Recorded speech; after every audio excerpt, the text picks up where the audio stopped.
Hello there, today I'm going to be teaching you how to begin your crochet chains in a way that you will not need to later go back and single crochet for a neat edge. This is the top of my work. This is the bottom of my work. You virtually cannot tell the difference. And I did not have to reattach my yarn and single crochet across, as most instructions will tell you to do.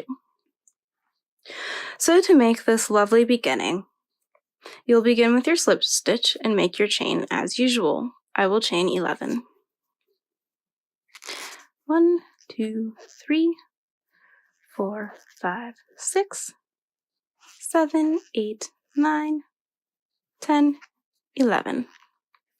Then, instead of working into these V's here, like you usually would, you're going to work into the bump on the back side of your chain. We'll begin, of course, with the second chain from the hook, and we'll do single crochets. Sometimes it can be tricky to get into the bump, but it is worth it.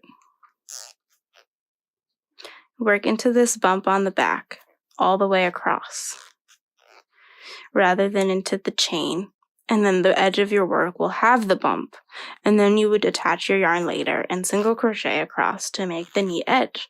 But by working into this bump and making a single crochet, you're doing that step already.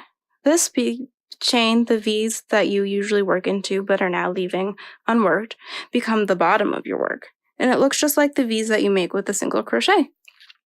So it looks exactly the same as if you were to single crochet around the edge later, but you do it at the beginning and you save yourself a step.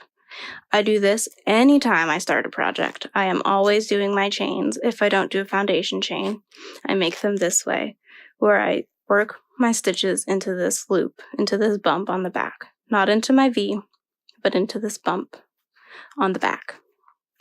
And it creates a beautiful edge without needing to work on it later.